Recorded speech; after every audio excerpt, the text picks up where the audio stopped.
नमस्कार विद्यार्थी मित्रांनो, तुमच्यासाठी नवीन व्हिडिओ घेऊन आलेलो आहे. Introduction to management accounting. तुम्ही जर आपला चॅनल सबस्क्राईब केला नसेल तर सबस्क्राईब करा आणि हा व्हिडिओ लाईक आणि शेअर करण्यासाठी मुळीच विसरू नका.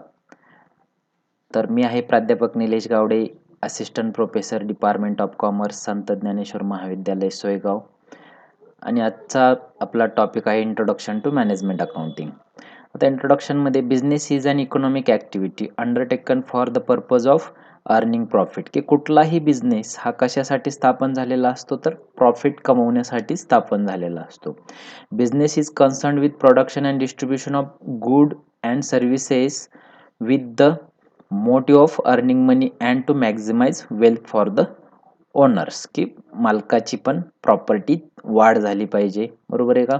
The business activity essentially requires resources in terms of money, material, machineries, manpower, methods and markets. की एवढ्या गोष्टींची आपल्याला बिझनेस ॲक्टिव्हिटीसाठी गरज असते. The success of business depends on how efficiently and effectively these resources are managed. की वरील जे money, material, machinery, manpower, methods and markets एवढे जे ॲक्टिव्हिटी ज्या आहेत, बिझनेस ॲक्टिव्हिटीसाठी लागणारे जे घटक आहेत, त्याचं जर व्यवस्थित नियोजन असेल किंवा ते इफेक्टिव्हली यूज केले तरच काय होणार आहे, आपला प्रॉफिट मॅक्झिमाइज होणार आहे. Therefore, there is a need of an agency to ensure smooth day-to-day operations of business organization. Management is an agency that manages the business organization. Management is a group of managers. The management has to take certain decisions based on right accounting information. आता याच्यावरती जर नियोजन करायचं असेल तर एका मॅनेजमेंटची गरज आहे, बरोबर आहे का. आणि या गोष्टी करणं म्हणजेच मॅनेजमेंट अकाउंटिंग. तर आपण मिनिंग पाहूया की management is basically concern with the managerial functions. It deals with planning, organising, directing and controlling the business activities. Management म्हणजे काय, तर planning, organising, directing and controlling of the business activities. आणि accounting म्हणजे काय, it is system that provides quantitative information about finances. की quantitative म्हणजे काय, की जे संख्यात्मक, क्वांटिटेटिव्ह म्हणजे काय, तर संख्यात्मक माहिती, क्वांटिटेटिव्ह इन्फॉर्मेशन प्रोव्हाइड करणं म्हणजेच accounting. Thus it is study of managerial aspects of accounting system. आणि management accounting is comprise of two words, management and accounting. Management अकाउंटिंगमध्ये काय होते की मॅनेजमेंट पण येते आणि अकाउंटिंग पण येते, ह्या दोन्हींचं मिळून मॅनेजमेंट अकाउंटिंग. आता आपण डेफिनेशन पाहूयात मॅनेजमेंट अकाउंटिंगची की आर.एन. अँथनी यांच्या दृष्टिकोनातून management accounting is a concern with accounting information that is useful to management. तर मॅनेजमेंट अकाउंटिंग म्हणजे काय, तर अशी अकाउंटिंग इन्फॉर्मेशन की जी मॅनेजमेंटच्या रिलेटेड किंवा मॅनेजमेंटसाठी महत्त्वाची आहे. नेक्स्ट आपण पाहूयात की institute of cost and management accountant London यांच्या दृष्टीने की management accounting is the application of professional knowledge and skill in the preparation of accounting information in such a way as to assist management in the planning and controlling of the operation of the undertakings. आणखीन एखाद्या ऑथरचे आहे की आपण American accounting असोसिएशनच्या दृष्टीने management अकाउंटिंगची व्याख्या पाहूयात की it includes methods and concepts necessary for effective planning, for choosing among alternative business actions and for control through the evaluation and interpretation of performances. तर या वेगवेगळ्या डेफिनेशन आहेत. आता आपण मॅनेजमेंट अकाउंटचे फीचर्स पाहूया की फीचर्स ऑफ मॅनेजमेंट अकाउंटिंग. त्याचं पहिलं फीचर आहे की it deals with accounting data. बरोबर आहे काय, की अकाउंटिंग डाटाच्या रिलेटेड सर्व गोष्टी या ठिकाणी मॅनेजमेंट अकाउंटिंगमध्ये येणार आहेत.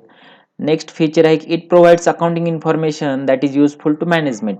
आता आपण पाहतो की फायनान्शियल अकाउंटिंगमध्ये जी आपली इन्फॉर्मेशन आहे त्याच्यावरून आपल्याला फक्त वर्षाच्या शेवटी बिझनेसची फायनान्शियल पोझिशन कशी ते कळतं, परंतु मॅनेजमेंट अकाउंटिंग जे आहे ते कोणासाठी जास्त महत्त्वाचं आहे, तर मॅनेजमेंटसाठी महत्त्वाचं आहे. तिसरं फीचर आहे it is application of professional knowledge and skill in preparing useful accounting information for management. तर मॅनेजमेंट अकाउंटिंग अशा प्रकारे ठेवलं जाईल की जे मॅनेजमेंटसाठी खूप महत्त्वाचं आहे. पुढचं फीचर आहे की it is study of managerial aspects of management accounting. आता मॅनेजमेंट अकाउंटिंगमध्ये काय आहे की मॅनेजरियल आस्पेक्ट जे असतील त्याच्या रिलेटेड आपल्याला अभ्यास आहे. नेक्स्ट फीचर आहे it assist management in the formulation of policies. आता हे मॅनेजमेंट अकाउंटिंग कशासाठी उपयोगी आहे तर नवीन पॉलिसीज तयार करण्यासाठी महत्त्वाचं आहे. आता आणखीन एक फीचर आहे की it deals not only with historical data but also include projected economic data and forecast for evaluation of alternatives. की आपण पाहतो फायनान्शियल अकाउंटिंग हे म्हणजे हिस्टॉरिकल डाटा म्हणजे पाठीमागे झालेल्या गोष्टीवरती डिपेंड आहे, परंतु मॅनेजमेंट अकाउंटिंगचा वापर करून आपण काय करतो की फोरकास्ट करतो, म्हणजे फ्युचरच्या पण काही गोष्टी किंवा योजना आखण्यासाठी आपल्याला मॅनेजमेंट अकाउंटिंगचा उपयोग होत असतो. तर नेक्स्ट पाहूयात आपण की scope of management accounting. Management accounting मध्ये आणखीन काय काय येईल किंवा कशाच्या रिलेटेड मॅनेजमेंट अकाउंटिंग असतं. तर पहिलं आपण पाहूयात की फायनान्शियल अकाउंटिंग. फायनान्शियल अकाउंटिंग मध्ये जे हिस्टॉरिकल डाटा असेल की पूर्ण वर्षभराचा डाटा आणि त्याच्यावरून आपल्याला balance sheet, profit and loss account, trading account या गोष्टी बनवलेल्या असतात आणि त्याच्यावरून आपल्याला बिझनेसची फायनान्शियल पोझिशन कळते. अगदी त्या माहितीचा सुद्धा उपयोग कशामध्ये होतो, मॅनेजमेंट अकाउंटिंग मध्ये होतो. Next cost accounting. की कॉस्ट अकाउंटिंग मध्ये काय की एका पर्टिक्युलर प्रोडक्टची आपल्याला सेलिंग प्राइस कशी ठरवायची यासाठी लागणारी जी इन्फॉर्मेशन आहे ती कशामधून मिळणार आहे, कॉस्ट अकाउंटिंग मधून मिळणार आहे आणि याचा फायदा मॅनेजमेंट अकाउंटिंगला सुद्धा होणार आहे. त्यानंतर बजेटरी कंट्रोल. की बजेट म्हणजे काय करतो आपण की एखादी गोष्ट तयार करण्यासाठी लागणारा खर्च याचा एक ताळेबंद तयार करत असतो आणि ते बजेट आपण स्टँडर्ड आणि ऍक्च्युअल खर्च जो झाला याच्याशी कंपॅरिझन करत असतो. तर हे जे बजेटरी कंट्रोल आहे याचा देखील उपयोग मॅनेजमेंट अकाउंटिंग मध्ये होत असतो. Next tax accounting. आता टॅक्स अकाउंटिंग मध्ये प्रत्येक बिझनेसला काय करावं लागत असतो, त्यांच्या जो नफा झालेला आहे त्याच्या ठराविक रक्कम टॅक्स म्हणून भरावी लागत असते आणि हे टॅक्स कॅल्क्युलेशन किंवा टॅक्स अकाउंटिंग जे आहे याचा उपयोग सुद्धा मॅनेजमेंट अकाउंटिंग मध्ये होत असतो. त्यानंतर फायनान्शियल अनालिसिस. की आपण पाहतो की वेगवेगळे अकाउंट्स मेंटेन केल्यानंतर त्याच्यावरून आपण फायनान्शियल कन्क्लुजन करत असतो, त्याचा देखील उपयोग मॅनेजमेंट अकाउंटिंग मध्ये होतो. त्यानंतर इंटरप्रिटेशन. की डाटा जे आहे तो डाटा साठवण्यासाठी किंवा त्याचं अनालिसिस करण्यासाठी सुद्धा मॅनेजमेंट अकाउंटिंगचा उपयोग असतो. आता हे जो डाटा आहे ते इंटरप्रिट केल्यानंतर त्याचं अनालिसिस केलं जातं आणि त्याचं रिपोर्टिंग मॅनेजमेंटला केलं जातं. तर हा सुद्धा मॅनेजमेंट अकाउंटिंगचाच भाग आहे. त्यानंतर MIS की मॅनेजमेंट इन्फॉर्मेशन सिस्टीम. की एका घटकाकडून दुसऱ्या घटकाला योग्य प्रकारे योग्य चॅनलने माहिती पुरवणं म्हणजेच मॅनेजमेंट इन्फॉर्मेशन सिस्टीम आणि याचा सुद्धा उपयोग मॅनेजमेंट अकाउंटिंग मध्ये होत असतो. नेक्स्ट आपण पाहूयात की ह्या मॅनेजमेंट अकाउंटिंगचं महत्त्व काय, म्हणजे इम्पॉर्टन्स ऑफ मॅनेजमेंट अकाउंटिंग. तर पहिलं महत्त्व आहे प्लॅनिंग. की आपण पाहतो की प्लॅनिंग करण्यासाठी आपल्याला प्लॅनिंग म्हणजेच काय करतो आपण, फ्युचरसाठी प्लॅनिंग करत असतो आणि हे प्लॅनिंग करण्यासाठी मॅनेजमेंट अकाउंटिंग फार महत्त्वाचं आहे. त्यानंतर डिसिजन मेकिंग. की एखादा निर्णय घेण्यासाठी की आपण काय करतो, हिस्टॉरिकल डाटा असेल आणि करंट जो डाटा असेल आणि फ्युचरचं प्लॅनिंग यांचा मिळून एखादा डिसिजन घेत असतो. हे डिसिजन मेकिंगसाठी मॅनेजमेंट अकाउंटिंग फार महत्त्वाचं आहे. त्यानंतर identify early signs of problems. की एखाद्या वेळेस काय होत असते की आपल्याला मॅनेजमेंट अकाउंटिंगमुळं काय होतं की आपल्यावरती एखादं संकट येणार असेल किंवा बिझनेसमध्ये एखादा प्रॉब्लेम होणार असेल किंवा एखादी बिझनेसची स्ट्रॅटेजीमुळे आपण प्रॉब्लेममध्ये येऊ शकतो किंवा दुसऱ्या एखाद्या आपल्या कॉम्पिटिटरने वेगळी स्ट्रॅटेजी वापरल्यामुळे आपल्याला त्याचा प्रॉब्लेम येणार असतो. तर हा प्रॉब्लेम अगोदरच आपल्याला कळण्यासाठी मॅनेजमेंट अकाउंटिंगची मदत मिळते. त्यानंतर स्ट्रॅटेजिक मॅनेजमेंट. की अगदी आत्ताच सांगितल्याप्रमाणे की आपल्या प्रतिस्पर्ध्याने एखादी कोणती स्ट्रॅटेजी वापरली आणि त्याच्यावरती आपण कसं ओव्हरकम करायचं, त्यासाठी आपल्याला स्ट्रॅटेजिक मॅनेजमेंट करण्यासाठी मॅनेजमेंट अकाउंटिंग फार महत्त्वाचं आहे. त्यानंतर आपण फंक्शन्स ऑफ मॅनेजमेंट अकाउंटिंग पाहूयात की मॅनेजमेंट अकाउंटिंगमध्ये कोणकोणती कार्य केली जातात. तर त्याच्यामध्ये पहिलं आहे की प्रोव्हाइड्स डाटा. की डाटा पुरवणं हे सर्वात महत्त्वाचं काम मॅनेजमेंट अकाउंटिंगचं आहे. दुसरं आहे की मॉडिफाईज डाटा. की तो जो डाटा प्रोव्हाइड केलेला आहे त्याला मॉडिफाय करणं, म्हणजे आपल्याला जसा पाहिजे तसा मॉडिफाय करणं, म्हणजे हे एक मॅनेजमेंट अकाउंटिंगचं महत्त्वाचं कार्य आहे. त्यानंतर analysis and interpretation of data. की मगाशी सांगितल्याप्रमाणे की सुरुवातीला आपल्याला डाटा मिळतो, त्याचं आपण अनालिसिस करायचं, इंटरप्रिटेशन करायचं, हे काम मॅनेजमेंट अकाउंटिंगचं आहे. त्यानंतर service as a means of communication. Serves as a means of communication म्हणजे काय की या ठिकाणी एका डिपार्टमेंटला आणि दुसऱ्या डिपार्टमेंटला याच्यामधला माहिती पुरवण्याचं काम किंवा कम्युनिकेशन करण्याचं काम हे मॅनेजमेंट अकाउंटिंग करत असते. त्यानंतर फॅसिलिटेट्स कंट्रोल, की आता आपण एखादा डिसिजन कशावरून घेत असतो, की वेगवेगळी माहिती कलेक्ट करून आणि ती माहिती मिळाल्यानंतर आपण त्याच्यावरून डिसिजन घेत असतो. मग आता तो डिसिजन कोणता घ्यावा किंवा कसा घ्यावा याच्यावरती कंट्रोल करण्याचं काम मॅनेजमेंट अकाउंटिंगचं महत्त्वाचं काम आहे. त्यानंतर यूज अल्सो क्वांटिटेटिव्ह इन्फॉर्मेशन. आता आपण पाहिलं की क्वालिटेटिव्ह आणि क्वांटिटेटिव्ह. क्वांटिटेटिव्ह म्हणजे काय, की जे संख्येमध्ये आपण मोजू शकतो.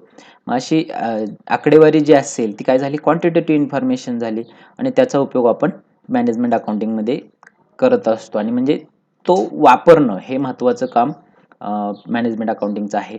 त्यानंतर या ठिकाणी आपण पाहतो की सुरुवातीच्या काळामध्ये म्हणजे अगदी अकाउंटिंगचा शोध लागण्याच्या अगोदर की लोक काय करायचे की फक्त वहीमध्ये त्याची नोंद करत राहायचे सिंगल एका ठिकाणी. आणि पुढं जसं जसं की लुका पाशिओली यांनी काय केले की डबल एंट्री सिस्टीम शोधून काढली आणि त्यातूनच फायनान्शियल अकाउंटिंग सुरू झालं. परंतु फायनान्शियल अकाउंटिंगमध्ये काय होते की आपल्याला वर्षाच्या शेवटीच म्हणजे आकडे मिळत असतात आणि त्याच्यावरून आपल्याला बिझनेसची त्या दिवशीची म्हणजे की अगदी वर्षाच्या शेवटी म्हणजे आपण फायनान्शियल इयर जर पकडलं तर 31 मार्च हे काय झालं, वर्षाचा शेवट झाला आणि त्या दिवशी बिझनेसची काय पोझिशन आहे हे आपल्याला कळत असते. परंतु काही डिसिजन घेण्यासाठी आपल्याला डे टू डे सुद्धा डिसिजन घ्यावे लागत असतात आणि ते डिसिजन घेण्यासाठी आपल्याला डे टू डे डाटाची गरज असते. तर ती फायनान्शियल अकाउंटिंगमधून आपल्याला मिळत नाही. तर ती कशामधून मिळू शकते, आपल्याला मॅनेजमेंट अकाउंटिंगमध्ये मिळू शकते. तर मग मुळातच मॅनेजमेंट अकाउंटची गरज का पडली, तर फायनान्शियल अकाउंटिंगमध्ये काही लिमिटेशन होते. मग आपण पाहूयात की difference between financial accounting and management accounting. तर पहिला जो डिफरन्स आहे की त्यांच्या ऑब्जेक्टिव्हमध्येच डिफरन्स आहे. तर तो डिफरन्स काय आहे की फायनान्शियल अकाउंटिंगचा ऑब्जेक्ट काय आहे, to ascertain profit or loss at the end of the financial year and to know the financial position, की फक्त वर्षाच्या शेवटी बिझनेसची काय पोझिशन आहे म्हणजे फायनान्शियल पोझिशन काय आहे एवढं माहिती करून घेणं, एवढंच ऑब्जेक्ट फायनान्शियल अकाउंटिंगचं आहे. परंतु मॅनेजमेंट अकाउंटिंगचं ऑब्जेक्ट काय आहे, तर to provide information to management for formulating policies, plans and decision making. मग आता हे रोजच्या रोज आपल्याला वेगवेगळे डिसिजन, वेगवेगळ्या पॉलिसीज बनवाव्या लागू शकतात. तर हा यांच्यामध्ये बेसिक डिफरन्स आहे. नेक्स्ट डिफरन्स आहे की नेचर.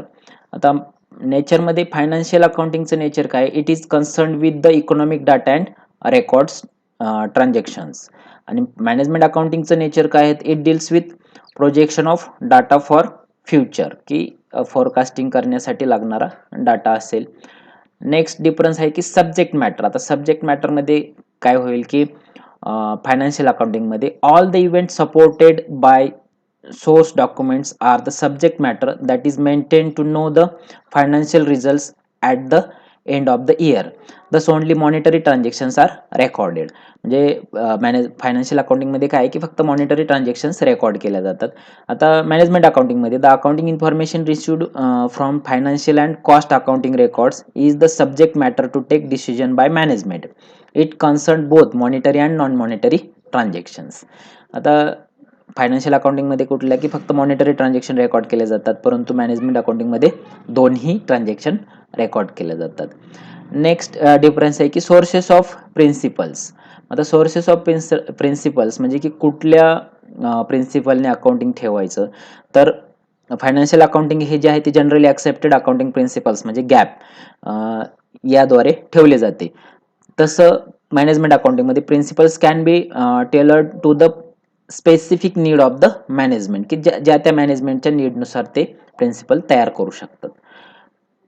नेक्स्ट डिफरन्स आहे की स्टॅट्युटरी ऑब्लिगेशन. आता स्टॅट्युटरी ऑब्लिगेशन मध्ये काय सांगता येईल आपल्याला की फायनान्शियल अकाउंटिंग मध्ये the presentation of financial accounts is compulsory and is also compulsory as per act, की फायनान्शियल अकाउंटिंग ठेवणं म्हणजे प्रिपरेशन करणं फायनान्शियल अकाउंटिंगचं हे कायद्यानुसार कंपल्सरी आहे. परंतु मॅनेजमेंट अकाउंटिंग हे काय आहे, म्हणजे स्टॅट्युटरी म्हणजेच काय तर लीगल ऑब्लिगेशन. स्टॅट्युटरी ऑब्लिगेशन म्हणजेच काय तर लीगल ऑब्लिगेशन. त्याच्यामध्ये की फायनान्शियल अकाउंटिंग हे ठेवणं हे कायद्यानुसार बंधनकारकच आहे, परंतु मॅनेजमेंट अकाउंटिंग हे कंपल्सरी आहे. नेक्स्ट आणखीन डिफरन्स आहे की आपण पाहूया की युजर्स, की फायनान्शियल अकाउंटिंग कोण वापरतं आणि मॅनेजमेंट अकाउंटिंग कोण वापरतं. तर financial accounting it serves the interest of the various categories of persons including external users, for example creditors असतील, इन्व्हेस्टर्स असतील, गव्हर्नमेंट असेल किंवा बाहेरचे जे युजर्स आहेत त्यांना देखील फायनान्शियल अकाउंटिंग वापरतात ते. परंतु मॅनेजमेंट अकाउंटिंगमध्ये it serves the interest of the internal users, for example management, की मॅनेजमेंटच काय करणार आहे की मॅनेजमेंट अकाउंट वापरणार आहे.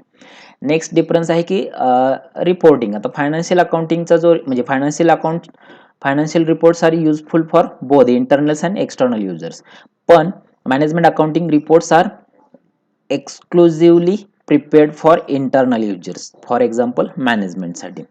तर नेक्स्ट आहे की पिरियड जो आहे याच्यामध्ये financial accounts are prepared for a particular financial year, आणि मॅनेजमेंट अकाउंटिंगमध्ये it supplies various reports from time to time during the whole year, की वर्षभरामध्ये कितीतरी वेळेस हे बनवावं लागत असतात. आता पब्लिकेशन जे आहे, पब्लिकेशनचा जर डिफरन्स पाहायचा झाला तर फायनान्शियल अकाउंटिंग हे कंपल्सरी आहे आणि मॅनेजमेंट अकाउंट हे ऑप्शनल आहे, म्हणजे इट इज नॉट मॅन्डेटरी.